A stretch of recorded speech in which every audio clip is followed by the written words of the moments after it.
everyone, welcome to Life Lessons and Sessions with Joey. This is my fourth vlog and today I'm going to be talking about separation and coping with being alone. So I want to just first of all say I'm really sorry that it's taken me a few months since my last vlog. As many of you know, I've been away a lot over the last few months, so it's been quite difficult for me to allow the time to be able to give these vlogs the kind of headspace and care that they need.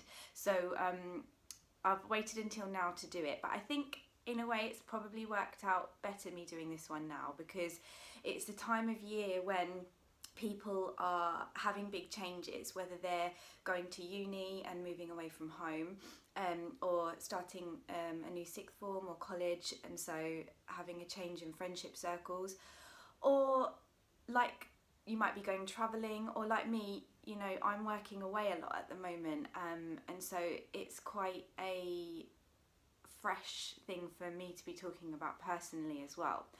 So what do I mean by separation? Separation is such a big topic area, and I'm not a counsellor, guys, so I'm not going to sit here and pretend that I can give you, profound advice on stuff that's really big issues of separation, like family breakups or grieving if you've lost somebody.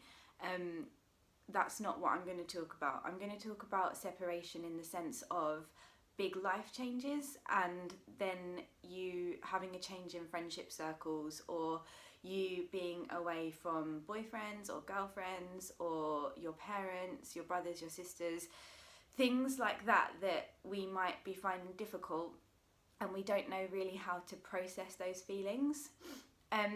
So as always, I can only talk from my own point of view, and from the point of view of people who I love and care about around me, and watching them go through different stages of separation. So, okay, a few of you have written into me and messaged me about different things that you find difficult when it comes to separation. And there's a couple of common themes that have come up, and one is that people seem to be worried if they're moving away from home and moving away from their friends, about leaving one group of friends and possibly making a new group of friends. And I kind of touched on this on my vlog a while ago about friendships and ownership of friends, and it kind of ties in with that really. So at every stage of our life we are constantly changing, and for those of you that are at this point going to university, or going to a new school maybe for sixth form, or going to college, or even if you might just be changing schools, making new friends is a really big and important part of that process, because the friends you're going to be attracted to being around and want to hang out with at a stage in your life at university is very different from the type of friends that you might have made when you were starting college. You're talking about being 18 or 19 as opposed to being sort of 16, and then that's different again from when you first start secondary school and you're making friends at 11. And I've said about this before, about how sometimes at school we sort of stick with a group of people because they're the people we meet at 11 years old, and then we sort of stay friends with them all the way through school because we're with them every day, and it's difficult not to be with them. When you get to college and sixth form, if you change, I think you can choose your friendship circle a bit more, and you're a bit more aware of what you do and don't like or want in your friends. And that evolves again when you move on to university, or you go travelling, or you start a job as a young adult. So what's important when you start to make new friends is that your old friends don't feel neglected. Some of you might be going to uni and you might have friends that are not, or the other way around. And so you'll find that you're at a point in your life where you're at a crossroads with the people that you've kind of always been with. And that can be really testing for people because they start to feel a bit shaken and they're not sure where they fit in your life anymore, or even where you might fit in theirs anymore. And this all goes back to what I've said in the past about communication. So if you are moving away hundreds of miles up to uni, and I know that a lot of you are and you have, or you're going travelling and you're going to be leaving people for a few months or the best part of a year, what's important is that you keep in contact with the people that you've left behind. I know you haven't left them behind, but they're not physically in your life every day.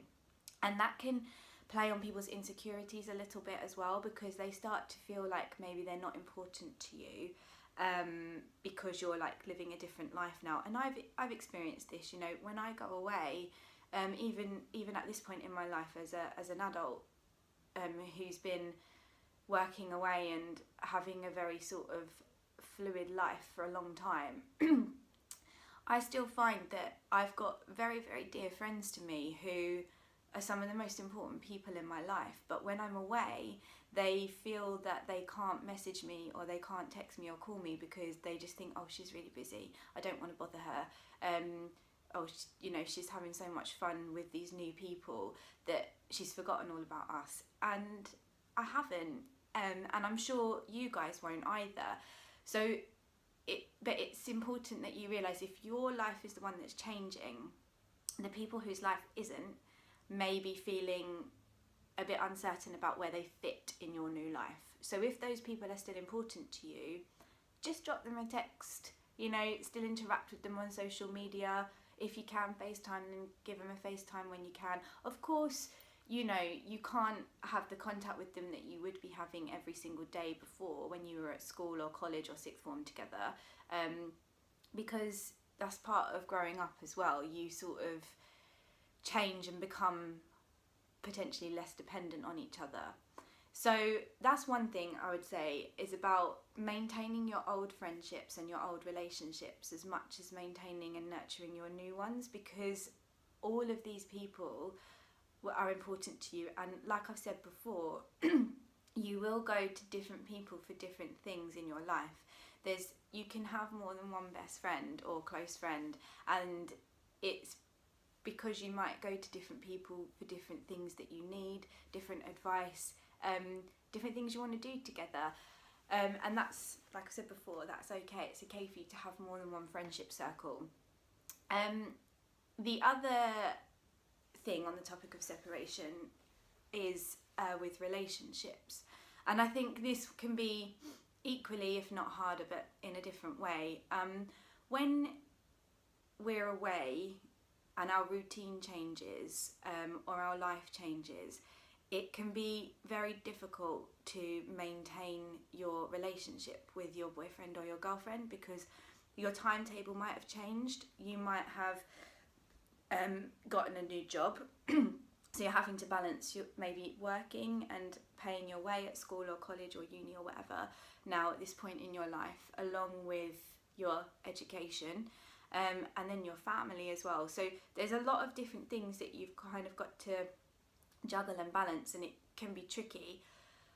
What I would say would be my biggest advice when it comes to relationships, especially if you're trying to maintain a relationship and you're now at different sixth forms and you weren't before, or you're at different colleges and you weren't before, or indeed you're at two different unis, which in a lot of ways can be a million times harder, because you're both meeting so many new people, and you're potentially living hundreds of miles away from each other, or it could even be one of you's gone travelling, the other one's still here. So many different things. And one of the things that is tricky in that is that our insecurities can create situations that are maybe not there. So jealousy can start to creep in, and sort of making assumptions about what the other person is doing, who they're speaking to, how they're feeling even. And again, this comes back to communicating. So instead of assuming that your boyfriend or girlfriend doesn't have time for you anymore, or they've met loads of new people, or who's that girl that they're now hanging out with in that group, or who's that guy. It goes back again to just talking to each other. And I think as much as possible, if you're being true as a person in the way that you're behaving, then there's no reason to assume that the other person in the relationship isn't. And if you feel that they're not, then that's a different kind of conversation that you two might need to have. But what I would try and say is maybe don't have it via text, or don't have it on FaceTime. Try meet up and have the conversation face to face, and just discuss with each other what you might be feeling insecure about, or you might be feeling vulnerable about, or what you might be missing about each other. Because sometimes we cover up our feelings as a coping mechanism, and then all that does, and we don't really tell the other person how we're feeling, and then all that does is it just creates this massive hole between you where neither of you are really communicating about what you really think or feel, and then that can potentially end or damage the relationship more than if you just said to them how you're feeling. And allowing yourself to be vulnerable in a relationship isn't a bad thing. Telling people that you miss them isn't a bad thing,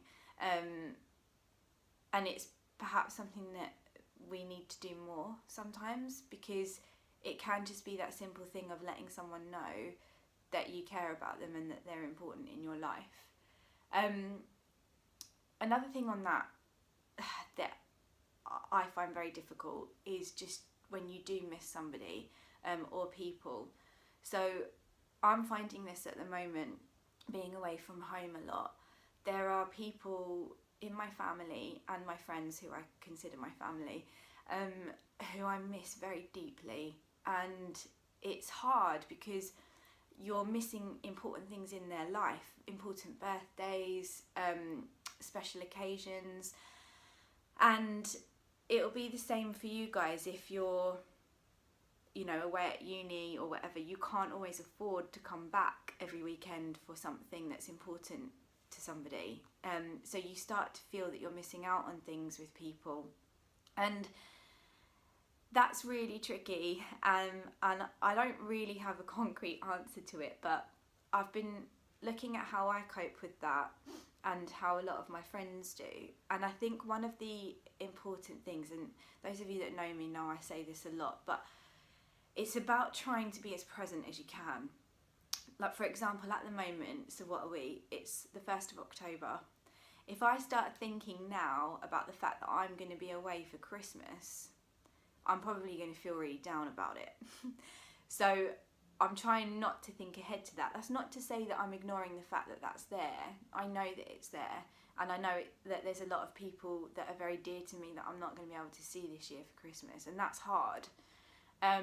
But if I'm present about it and I focus on each day and how I'm feeling every day, rather than getting too anxious about thinking ahead, I'm not going to be there for that, and they're going to miss out on this, and I'm going to miss out on that, then it takes the anxiety out of how I'm feeling, and I can kind of just be okay in what I'm doing now, and every week have contact with certain people. And we live in a very different age now, where there's so many social media platforms. There's FaceTime, there's WhatsApp video, there's, Facebook video and audio. There's so many different ways that we can see people and speak to people and communicate with people on a daily basis or a weekly basis who we really love and care about. That the world is a smaller place, and what it's about really is making the effort with the people that are important to you, because it's very easy to kind of just be like, oh yeah, I'm really caught up in this at the moment, so I'm kind of just going to forget everything else. But what's important is recognising and remembering the people who are important to you. And when you're the one who's away, making as much effort with them as you should be also if you're the person who's at home and your life hasn't changed, still making the effort with them. And it also comes back to being okay on your own. If you're kind of benchmarking your well-being around being attached to somebody else, or being with a certain group of friends, or being with your boyfriend or your girlfriend all the time, then you kind of lose yourself, and then it becomes very difficult if you are away for a weekend, a week, a month, the best part of a year, because you don't know how to be okay with yourself. And that's really important, remembering things that you love doing, music you like listening to, films you like watching, places you like going to eat, and still being able to do things on your own when you're away from people that you care about. And I know that that's really hard, especially as a teenager and a young adult. It's really hard to kind of have the confidence sometimes to be okay doing things on your own. But you know what? It's also really empowering when you just go and sit in a restaurant on your own and have dinner. It's an amazing thing. When you go to Costa and you just sit there on your own, you can be on your phone, you can maybe be reading something, or you can just be watching the people around you. But those kind of things to do on your own are so empowering. Going to a new club, meeting new people, doing a new hobby, whatever it is. And what you'll find is that there are other people out there that are feeling a similar way to you, and it opens you up to talking to new people, and then therefore possibly making other new friends. The other thing that I wanted to say when it comes to separation, and when you know that somebody's going to be either going away for a long time, or whether they're travelling, working away, potentially moving, the one thing that we tend to do, and I've done it, definitely, I've done it more than once, and I've seen young people around me doing it, and I've recognised it in myself, is we shut down and we pull away because we don't want to get hurt. And we sort of go, they're leaving, I'm going to pull away from this friendship, or I'm going to pull away from this relationship. Don't. And I say that from the depths of my soul, with experience, because when you start to pull away from somebody because you don't want to get hurt by the fact that they're going to be leaving, you lose a really good friendship, and that can be hard to get back, if ever.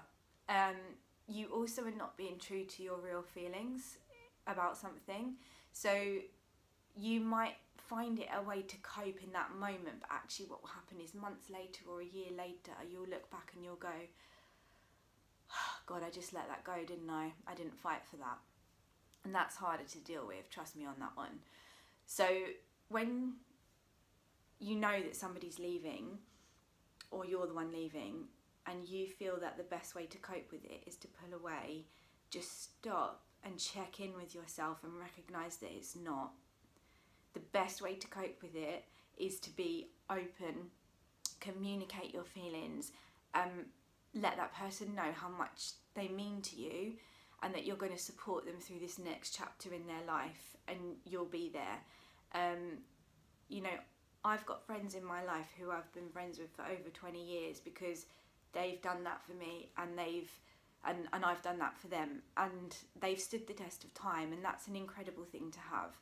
But I've also had friends and relationships that I've pulled away from because I've been scared of the separation and how I'm going to cope with it. So I've shut myself off emotionally, and that is really damaging to them, to you, to your friendship, and also potentially to the other people around you. So if you really care about people, and if they really care about you, distance and time is irrelevant. You will make your friendships work, you will make your relationships work, and just always remind each other of how much you mean to each other and how much you care, even if it's just the odd text once a week with a little update of your life, or a funny thing that you both share on social media or something. Just little things to check in with each other, and to maintain those friendships and relationships in this absolutely crazy world that we live in, where we're so busy and we're being pulled in a million different directions. I hope in some way that this has helped. It's been quite a heartfelt vlog from me today, and actually doing this vlog has reminded me of certain things that I need to keep doing for myself. And I also just want to say to any of my friends that are watching who haven't been in touch because you are worried about bothering me, which I know some of you are, you will never be a bother. So please do just always send me a message. and I will endeavour to do the same. Thanks for watching, and if you want to know any more, or you've got any feedbacks or comments, please like and subscribe to my channel, and you can always email me and message me with ideas for the next vlog if you can, and I will try not to make it so long a wait next time. I'm going to leave you with this tune. So this is my song of the month, actually, not just a song of the week. So yeah, listen to it, reflect on yourself, and take some time to think about your relationship with yourself and the relationship of the new and the old people around you, and creating a nice balance for that in your life. Okay, peace out.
It only heightens.